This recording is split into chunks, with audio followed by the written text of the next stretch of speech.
Poucos temas despertam tanta atenção nesse momento de pandemia como a questão da amizade.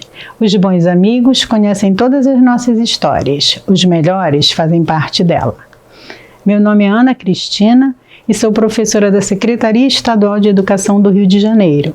Esta é a videoaula referente ao módulo 4 do segundo bimestre, de áreas integradas do ensino fundamental, anos iniciais das unidades escolares da DIESP.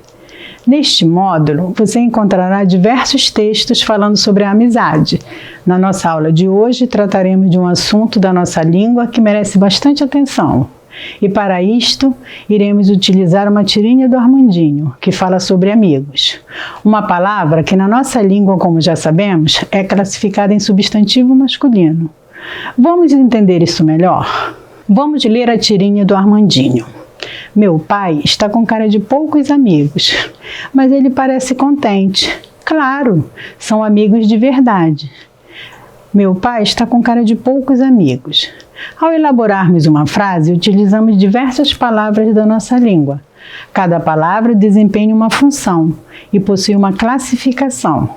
As palavras da frase acima podem ser classificadas da seguinte maneira: meu é um pronome, pai é um substantivo, está é um verbo, com é uma preposição, cara é um substantivo, de também é uma preposição, poucos é um advérbio e amigos é um substantivo. Você pode perceber que cada palavra desempenhou uma função diferente dentro da frase. A essas funções chamamos de classe de palavras. Hoje, o tema da nossa aula será classe de palavras. Também são chamadas de classe gramatical. Classe gramatical é a classificação das palavras em grupos, de acordo com a sua função na língua portuguesa. Elas podem ser variáveis e invariáveis, dividindo-se da seguinte forma. As palavras variáveis são aquelas que variam em gênero, masculino ou feminino, em número, singular ou plural, e em grau, diminutivo ou aumentativo. Podem ser os substantivos, os verbos, os adjetivos, os pronomes, os artigos e os numerais. E as palavras invariáveis são as que não mudam. É o caso da preposição, conjunção, interjeição e advérbio. Ao todo, são 10 as classes de palavras. Agora vamos destacar as principais características de cada uma delas. Primeiro, os substantivos.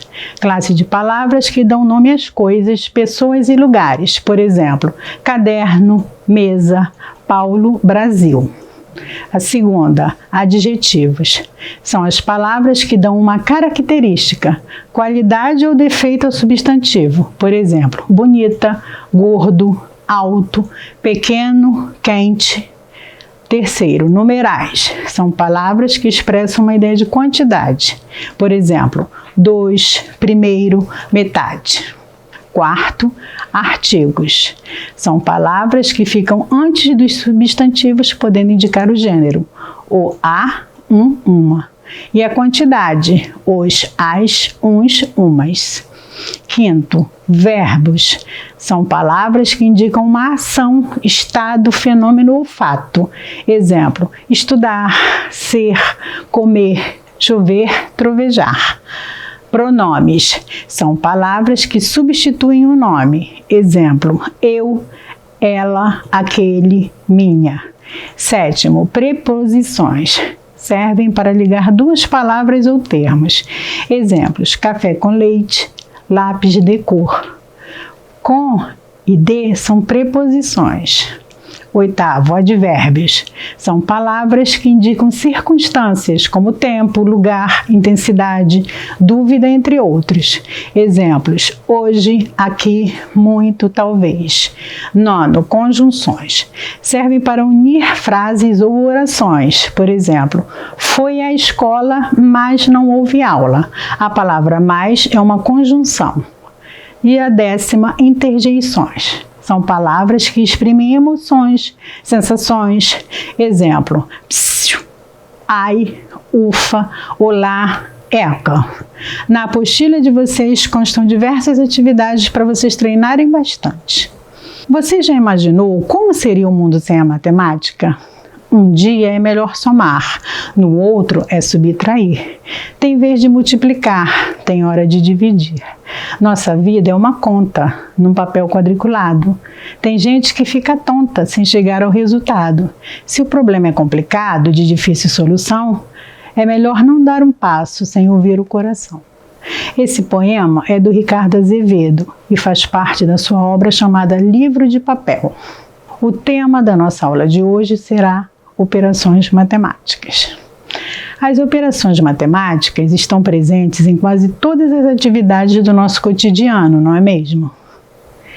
Em situações em que é preciso, por exemplo, quantificar, calcular, localizar um objeto no espaço, ler gráficos, etc.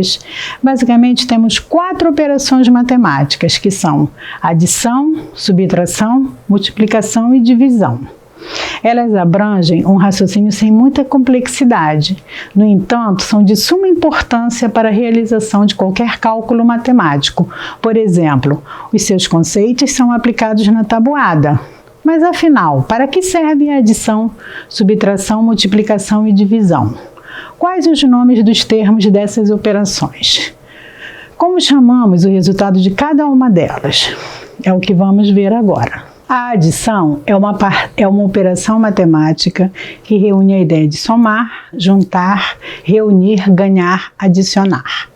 A subtração é a operação que reúne a ideia de retirar, perder, qual a diferença, quantos a mais, quantos a menos. A multiplicação reúne a ideia de uma adição de parcelas iguais e a divisão reúne a ideia de distribuir.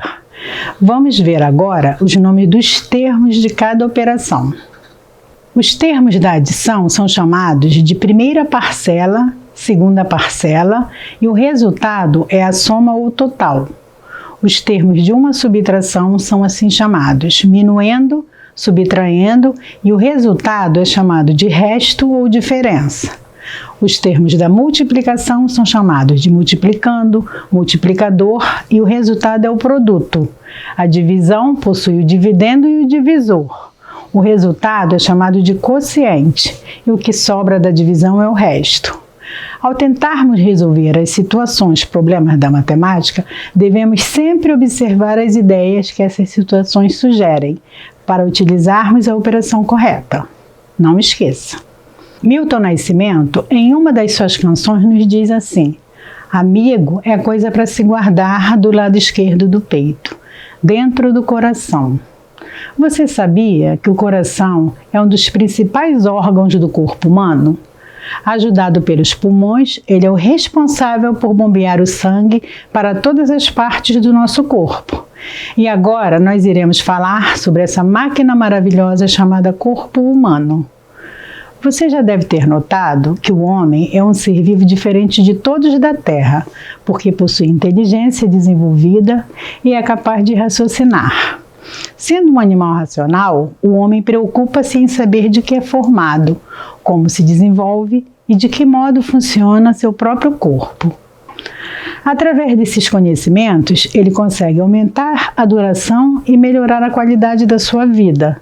O corpo do homem, assim como todos os outros seres que têm vida, é formado por partes vivas muito pequenas, chamadas células. Por serem de tamanho pequeníssimos, a maioria das células só podem ser vistas com auxílio do microscópio, um aparelho que nos permite enxergar coisas muito pequenas por meio de lentes de aumento. O corpo humano é formado por uma quantidade imensa de células, com diferentes formas, tamanhos e funções. As células se agrupam e atuam em conjunto, formando os diversos tecidos do corpo. Tecido é um conjunto de células semelhantes que realizam a mesma função. O corpo humano é um organismo, pois é composto de diversos órgãos. Cada um deles é formado por diferentes tecidos e desempenha determinadas funções. O coração, o pulmão, o fígado e os rins são órgãos do corpo humano. Os conjuntos de órgãos que trabalham com a mesma finalidade formam os sistemas responsáveis pelo funcionamento do organismo humano. Nós possuímos diversos sistemas: o ósseo, o muscular, o circulatório, o nervoso e o digestório. Podemos resumir a organização do corpo humano da seguinte maneira: conjunto de células forma um tecido, conjunto de tecidos forma um órgão, um conjunto de órgãos forma um sistema, um conjunto de sistemas forma um organismo. As partes que formam o nosso corpo são cabeça, tronco e os membros. Agora é só você treinar. Olhar para o céu, observar as estrelas, os planetas e, ao imaginar a vastidão do universo, nos faz sentir muito pequenos, mas ao mesmo tempo imenso, porque nós somos parte desse todo. Agora iremos aprender um pouco mais sobre o lugar em que vivemos. Nós moramos no planeta Terra, o famoso planeta Água. De acordo com o planisfério, 3/4 do nosso planeta é composto por água.